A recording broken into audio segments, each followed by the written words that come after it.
Hello, foodie fans. Welcome to the Big Food Talk, produced by Tough Monkey Entertainment.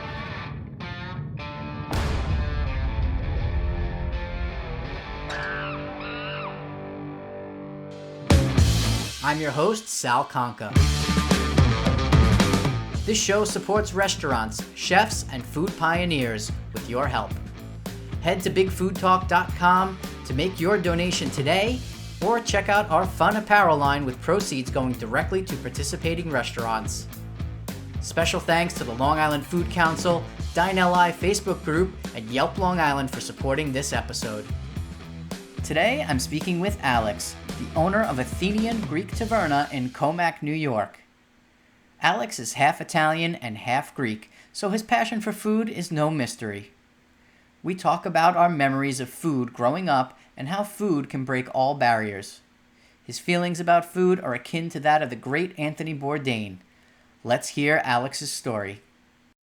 Hey Alex, welcome to the Big Food Talk. I'm excited to talk to you today. I know I've heard a lot about your restaurant, Athenian Greek Taverna, out in Commack. Let's go back a little bit. When did you guys open? I know you've been in the restaurant biz for like 20 years, but when did you open your new location? We opened up the new location Father's Day of last year, June. Previously, we were across the street for the previous 20 plus years, since 1995. So we started out as a small takeout and dining room and it grew and grew and grew, and then we had the opportunity to expand and move across the street. So we jumped on it, and we're here. So we're just working out all the kinks and getting everything growing and moving in the right direction. And this pandemic hits, and we're like, whoa, okay, now what? So it's interesting. We're fighting through it and figuring it all out. Sure. Well, you scaled, right? You went from a small takeout to now what is the square footage of your new place? Like, what does it look like? It's a little bit more than double. So the old location was about 1,200 square feet. This is about 2,600 square feet. So we've incorporated a full bar, a brand new dining room, more seats to make it a little bit more spacious and stuff. And we had a lot of fun with it. We had a lot of fun designing it. We had a lot of fun growing into it, and bigger kitchen. It's for me, it's a dream. So Sure. we're just living it every day. That's awesome, man. Congratulations on that part of it. I really appreciate it. I know it changes now that we're in this pandemic and crisis mode and all that type of stuff. But where does your love of food come from? I mean, we know that everybody in the restaurant biz gotta love food to do this thing. Where does your love of food come from? I always had a passion for food, for cooking. I learned it from my mother, especially, then my aunts, my grandmother and stuff. But my mom played a big role into me learning how to cook and enjoying it. Being from a big family and family gatherings, holidays were always a big thing. And my mother would be cooking, and playing music and listening to it and hearing that and seeing the enjoyment she got out of it, was always something that intrigued me. And I always, I'll never forget that stuff. I'm 50% Italian, 50% Greek. My father's side is the Greek side. My mother's side is the Italian side. So I grew up, learning how to cook all the Italian dishes. And then as I got older, I learned from my aunts, my grandmother from Greece, on how to cook all the Greek stuff. And just moving into all that is what we're going. My mom could go from 1 minute ready to kill me and bite my head off, my brother's head off, to going right back into, stirring the sauce or frying meatballs or cooking the go. So you get that sense of just, comfort, warmth into the cooking. And I personally believe that food itself is one of the last things that we have as a civilization, as a humanity, as however you want to describe it. I mean, you don't have to you don't have to like, I should say, somebody else's background or this or wherever they come from or all that stuff. All the religion, it transcends everything. It's the last thing that we have. So I may not like you, Sally. You may not like me, but at the end of the day, you're going to break bread with 5 or 6 people around the table, and it's the last thing I believe that we have that keeps us going. And especially through these times that we're going through now, you really see it. There's nothing more comforting than food and getting back to, and that's why people are, running around trying to get places open, and we're fighting for this. I mean, we're considered an essential business, I believe, for a reason. Absolutely. I mean, I The way you talk about it, it's very similar to the way Anthony Bourdain used to talk about food, right? He used food to break down barriers, whether they were political or religious or anything like that. You watch his shows and you watch where he came from, and he would go into these small villages and small stuff and sit down with people and just eat, and you learn so much about not just the food, but the way the food is prepared, the cooking. It's not as much of the technique or as wearing a chef coat that makes you, it doesn't. It's the simplicity of the nature of the beast, really, the food itself and how it actually plays such a major role into who we are and how we've evolved.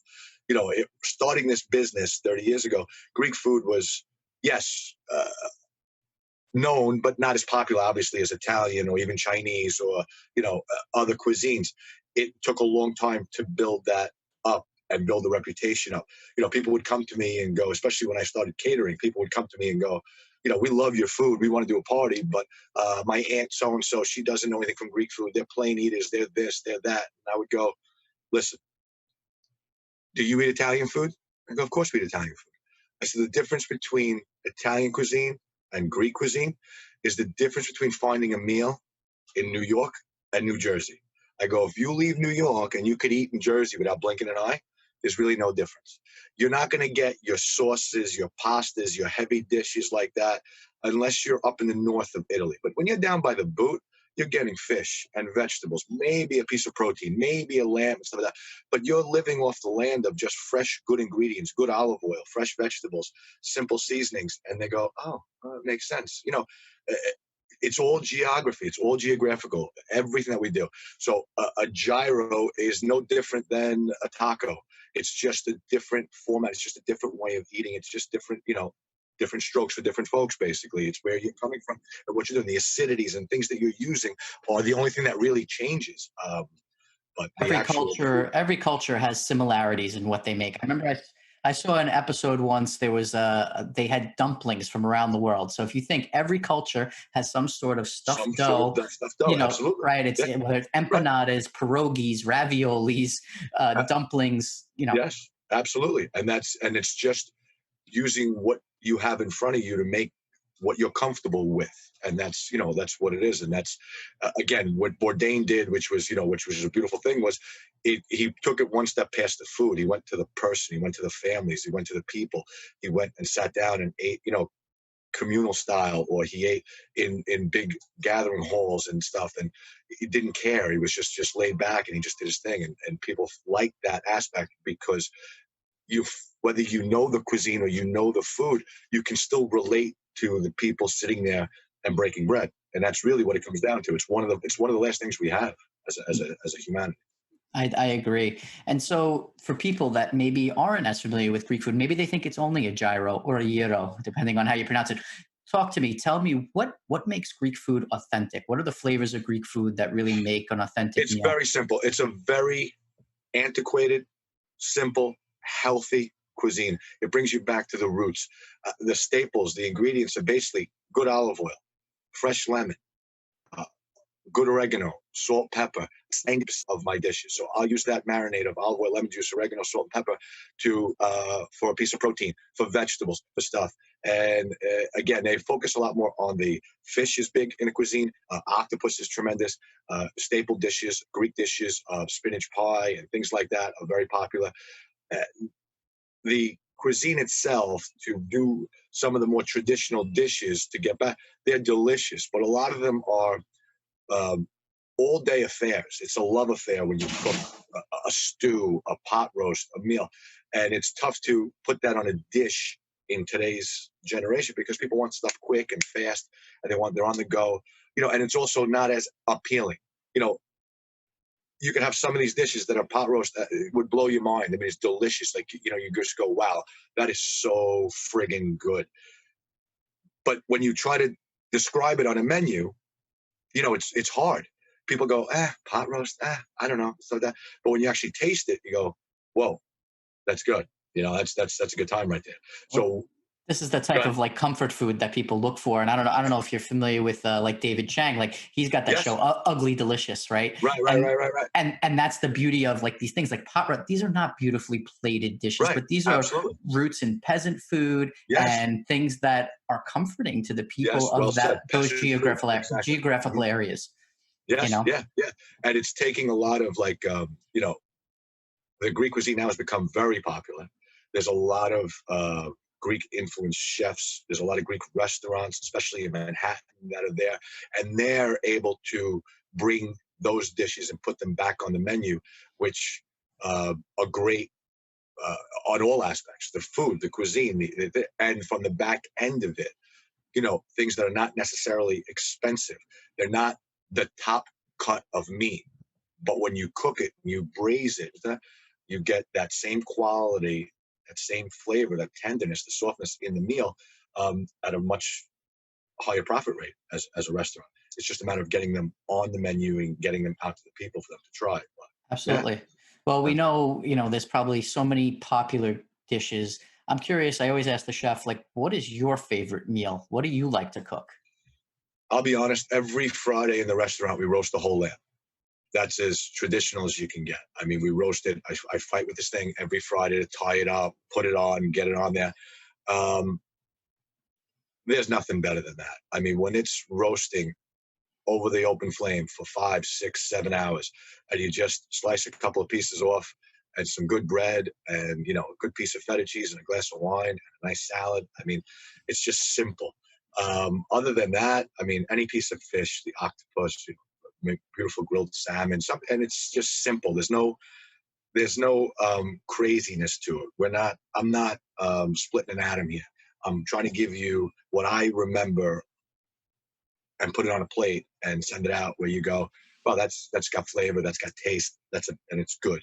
Yeah. That's basically the bottom line with that. I mean, And it's beautiful that you have all those childhood memories of your mom and your aunts cooking things yeah, like yeah, that. I would like, yeah, uh, I have the same. I was just going to yeah, share a story too. I mean, when my mom used to cook sauce, I'd be out at soccer practice all day, whatever, and I'd come home, ride my bike home from soccer practice. I smell the sauce from you the smelled it door, from up the from street. yep, and I just knew I was like, oh, it's pasta night. Yes, score.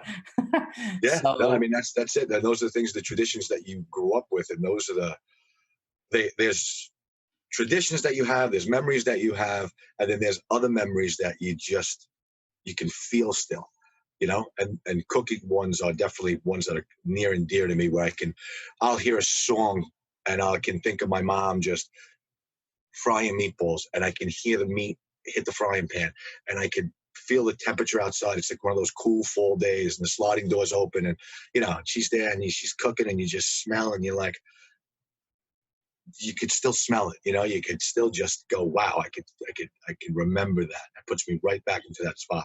exactly. And all those memories, now you run a business. And right now Yeah. you're running a business during a crisis, a pandemic. Yeah. The times have changed. How has that affected your business? What's going on inside the restaurant right now? How have you guys pivoted? Well, fortunately for us, being from where we came from as a smaller restaurant, we've always had an established takeout business. So we're okay for now. I mean, we're moving in the right direction with it. We're paying our bills. So a lot of the younger kids, the waitresses and the bartenders are understanding, the phone people, the hostesses, bus boys. They get it.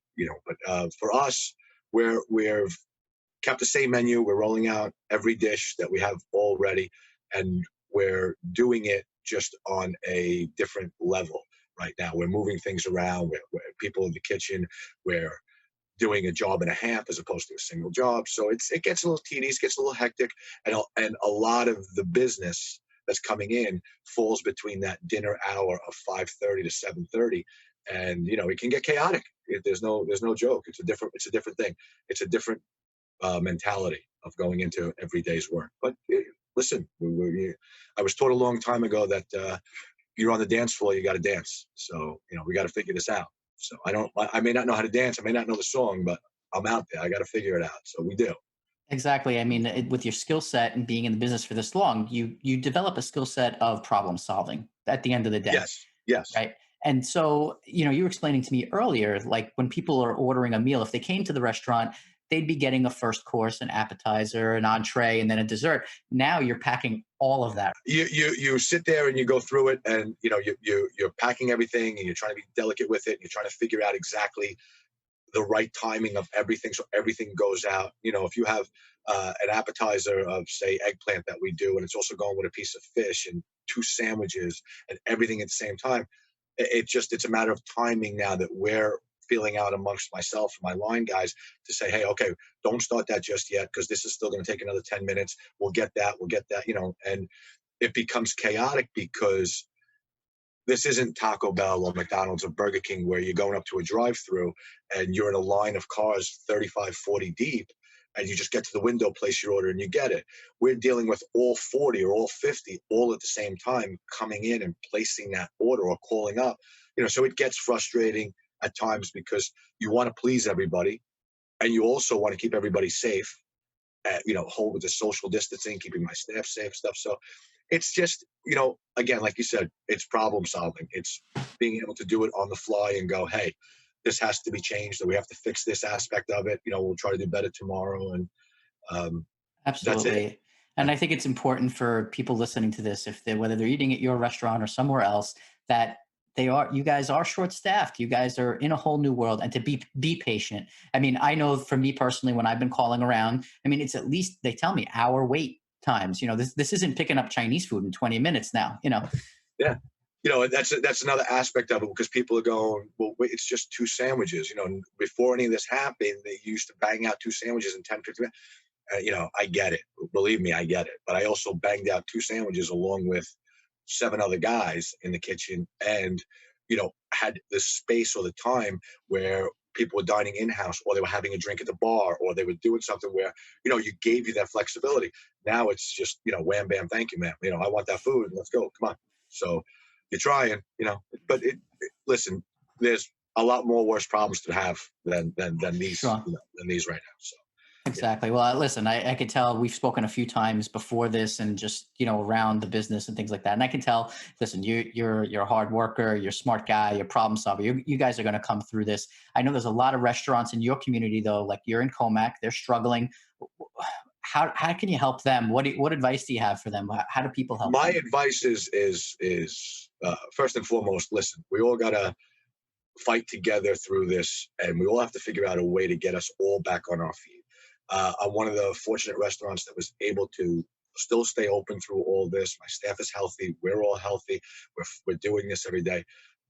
It's more about trying to get everybody back on their feet, from the tiny little store, the yogurt store, to the tablecloth restaurant, to even the catering halls. A lot of us all have to kind of band together now and say, wait a minute, the government is allowing us to stay open and we're choosing to close. Why? Let's get this back up on its feet. Let's figure out if the government wants to reopen things. They're doing a great job, with the SBAs and the PPPs to try to get us back on our feet. Again, everybody's filing for that, not just restaurants. Every industry is trying to do that.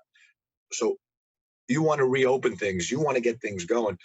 I think instead of worrying about offices and that, I think we got to worry more about getting the restaurants back open. It'll put that initial boost back into the economy just by getting everybody working. Also, I feel, and I don't know how, if it's true or not, but I do feel that if we have the restaurants open, it's just in your personal world, it's more comforting. You can go get sushi. You can go get a bagel. You can go get Chinese. You can pick up a pizza. You can get back stuff. And you want to go out and have a nice meal. I mean, I can't tell you how many people I talk to and they go, I can't wait to just come in and have a glass of wine and sit back down and hang out at the bar and do all that. And you go, yeah, I think that would take that first layer of the stress off a little bit. And it would help out a lot to get all us back on our feet. So the government, yes, I think they're doing the right thing. I think they just need to focus more on getting us back up. Listen, come on, open up. Let's go. You guys can do this. Let's figure it out. It's going to be a little rough in the beginning, but I think once people start to see that everybody's starting to open again, even if the limits haven't opened yet, they haven't, put things back into place where people can fully go back to work, kids come back to school, you can go out, and hang out at the beach. I think the restaurants are the first thing to get people going. I feel, and Yep. I'm all for helping anyway. Absolutely. I think, it's going to come with a confidence level from, what people are saying around, is it safe to go out? There's going to be people that are going to be hesitant for a long time. I mean, there's going to be that, but there's going to be people as the world returns. We're all going to want our normalcy back. We're going to want to go out and eat. I mean, yeah, I'm tired of cooking in my kitchen. Right. Absolutely. Yeah. No, you're right. And that's what we're here for. And that's what we want to try to get back, back on their feet. I know plenty of guys, tablecloth restaurants that are just, they were never geared for takeout. They never had that revenue stream. You take that away from them, you don't blame them. There's a lot of food out there. Half of my dishes should go in a to-go container. So these guys are making beautiful dishes and stuff because you want to go there and sit down and eat that meal. So those are the guys that you really want to, get back on their feet and get the roads full again and their parking lots full. And those things it has a mental effect on you where you just feel more comfortable, and then if we can get some sporting events back and some things back, it'll start to shake, the tree will shake and things will fall. But at the end of the day, it'll have to get back on its feet. We're New Agreed. York. And We get back on our feet. We've been through a lot of work. always, So always, we we've keep been fighting. through a lot of things here in Long Island and New York, and we sit right outside New York City. So yeah, we've been through it all over the years. Nobody's ever seen anything quite like this. But No, at the end of the day, we're going to come out stronger, absolutely. and better off for it. So, Yeah. Alex, I really appreciate you taking the time with me to chat. And where can people get in touch with you? What's the best way they can place an order? You're doing curbside delivery, takeout. Yeah, I What? mean, you can call the restaurant. Absolutely, call the restaurant. We have 3 or 4 phone lines going and stuff like that. You can just place your orders and stuff right through the phone. You can go check the website stuff for any deals that we're doing. We run a whole rotisserie chicken package that's good for the community. We usually just do it every Monday night. We've extended it from Monday to Thursday. It's been very successful. The feedback on that, people really enjoy it. For a nice comfort meal to feed the family, and it's healthy and it's good. So, but yeah, you can just reach out to the restaurant, call up, and we'll be more than happy to help you out. But Sal, I really also want to say thank you. What you're doing is really inspirational. It's a beautiful thing for all of us, for restaurant guys, for the little guy that you're doing this for. It's. I take my hat off to you. I really appreciate it. I think what you're Thank doing is a you. great thing. I appreciate that, Alex. Just Yeah, doing my part the best I can. I'm a food lover, and I can't wait to get back. I can't wait to break some bread with you. I'm coming in on absolutely, Fridays to eat that lamb, no absolutely. doubt about it. Yeah, absolutely. When you're white, you can come in the kitchen. You can help me cook it in the morning, and then go home and shower, and come back at night for dinner. And you can Oh, taste it. You really appreciate it and stuff. oh, I'd love that. That would. You'll see all the struggles. We'll film the whole thing too. So Oh, sure. You come in, you'll have a blast with it and stuff like that. I love that. Anybody that has passion for cooking and passion for food, you want to come on in. Let's hang out and just and talk. And that's another thing that us as restaurant guys, you know, social media has really helped that aspect of us in the industry.